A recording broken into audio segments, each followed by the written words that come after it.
Hi, welcome. My name is Angela Heise, and this is my last presentation for the year. So today, um, I'm finishing things up. It's my last day in the office. Yay. I'm not going to do anything work related until the new year. And I don't know about you, but I can't wait to not very deliberately, very joyfully, and very much focused on self care, just do things that really please me.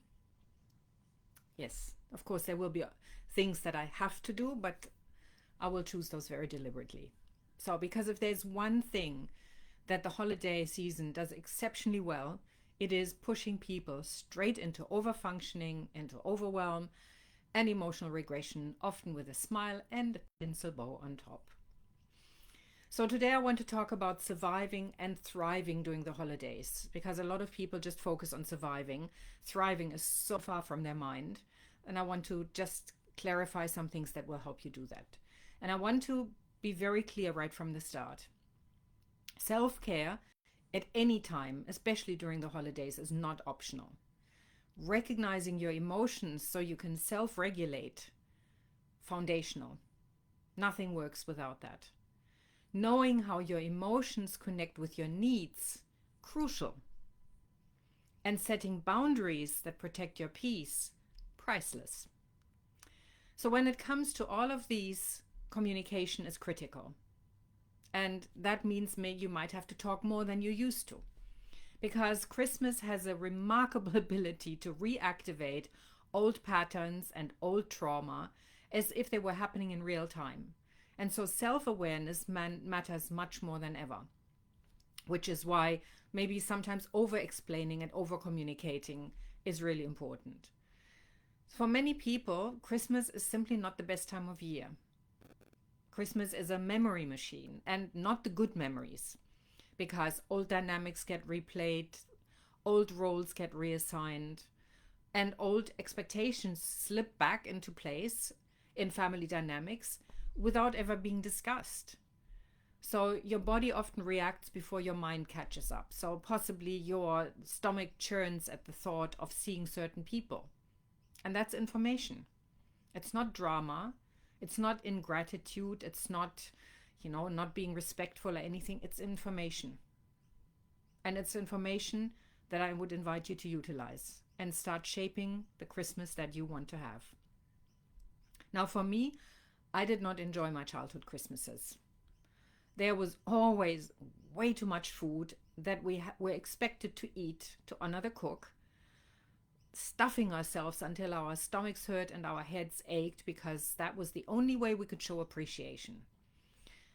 Then there were these things where my grandmother often thanked the wrong people for the wrong gifts. It took us a couple of years to figure out that she took her evening medication in the morning because she didn't want to carry them, which included a strong sleeping pill, while we were wondering if she was heading into yet another diabetic coma. So there was a lot of drama. And then, of course, there were all these family roles.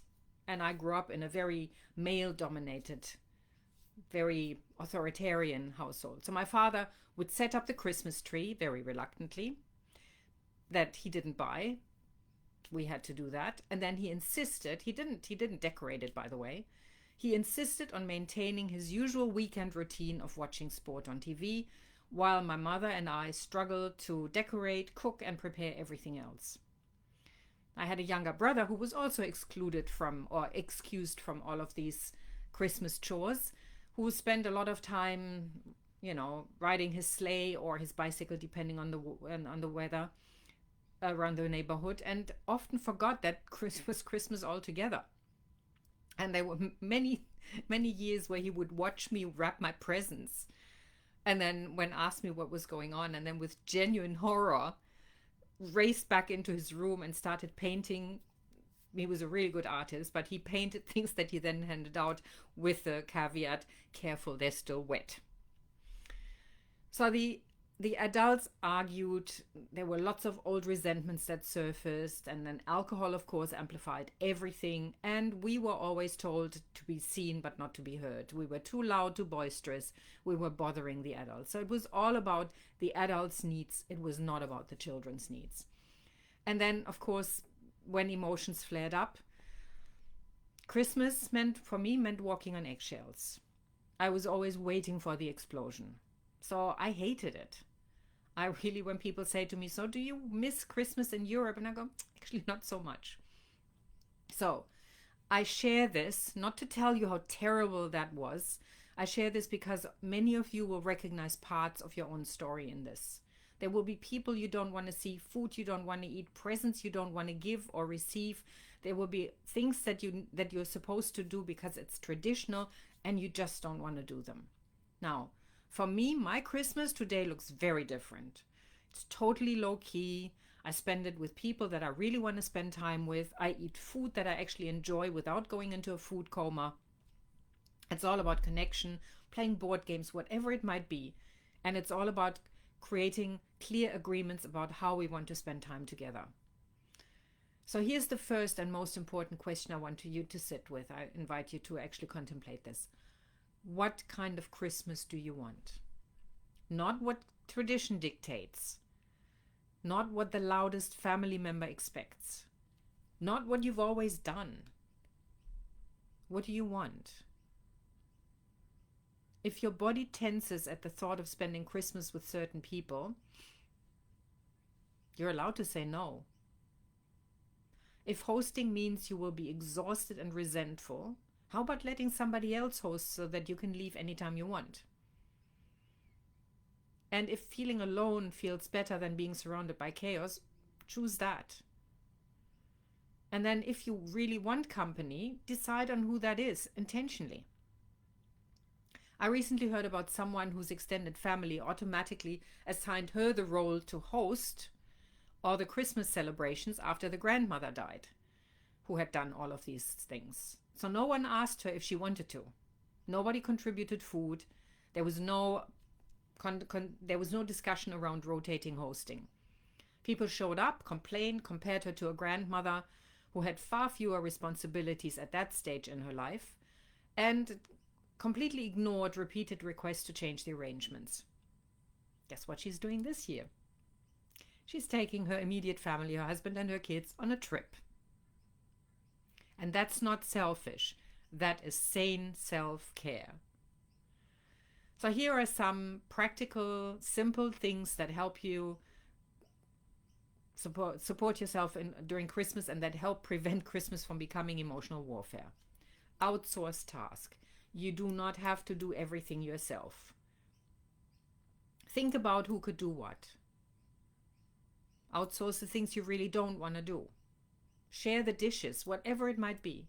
Set ground rules early, especially if people are staying, you're sharing space for several days. It's not just dinner or lunch, but people are around each other for a number of days.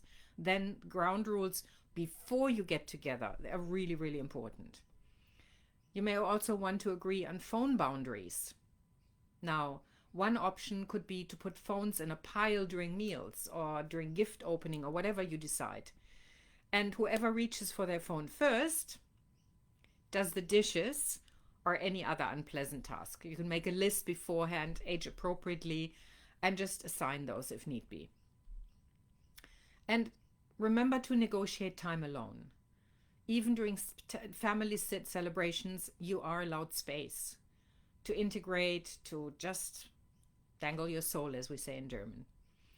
And then you probably have done all the shopping, so keep this for next year, but agree on the gifts if you haven't done that yet. How many, what kind, and what budget? Because there's often a silent competition who gives the most and pays for it months afterwards by credit card or by postpay, prepay, whatever these things are called. Remember the love languages. Not everybody needs a physical gift. You might give them a voucher for a day away or some acts of service that you can give them, or, a voucher for so many hugs, whatever it might be. Have a look and see. It's not your love language. That's really important. It's the love language of the person. And you'll know whether they want to hear that they appreciate it. Well, for Christmas, they probably would like some sort of gift, but again, what kind of time they want to spend with you, what kind of acts of service, like all of these things, they really matter. Like, I personally, I don't want any gifts. I mean, when I give gifts, they're actually experiences or they're things people can eat. Like, have a look, and they don't have to be expensive. It's not about going into competition with who has done the mostest and the bestest. I mean, I just recently watched a video on YouTube, I think it was YouTube, where they said, before you give your kids gifts, watch this. And so they had various kids lined up, and they said, so what, give me a gift that you received for Christmas. And the kids looked at them and said, I can't remember. There were so many. And they said, well, what was the best thing we did this year? And we went on a trip together, or something else. So it wasn't about the gifts they get for Christmas, because again, things disappear in the deluge. It's about what really matters. So, and if you know exactly what stresses you, and if you know where you flip into overfunctioning, if you know what happens when Uncle Albert gets hold of the eggnog, negotiate before the celebrations start. Talk to people about that. And yes, they may not be immediately on board with it, but this is not about them necessarily. It's about you. And in my experience, people actually relax when they have boundaries, and it becomes much more pleasant. And you negotiate those things not in the heat of the moment, not after the third drink, before, ideally a few days before. And this is the part that really matters. Whatever your Christmas looks like, please do not turn yourself into a pretzel so everyone else can have a wonderful time while you run yourself ragged. That's not generosity. That's not selflessness. That's self-abandonment. And I'm sure most of you have everything beautifully sorted. The food, the people, the boundaries, the gifts. If that's you, congratulations. Truly. Christmas triggers a lot of people. But if you're part of the group of people where Christmas tends to knock you emotionally, knocks you sideways, this is your invitation to do it differently. Now, your nervous system remembers these things far more than your mind does. So please listen to your nervous system. Feel when you're getting the stomach churning, the anxiety, whatever it might be for you, or the extreme tiredness. Listen to it.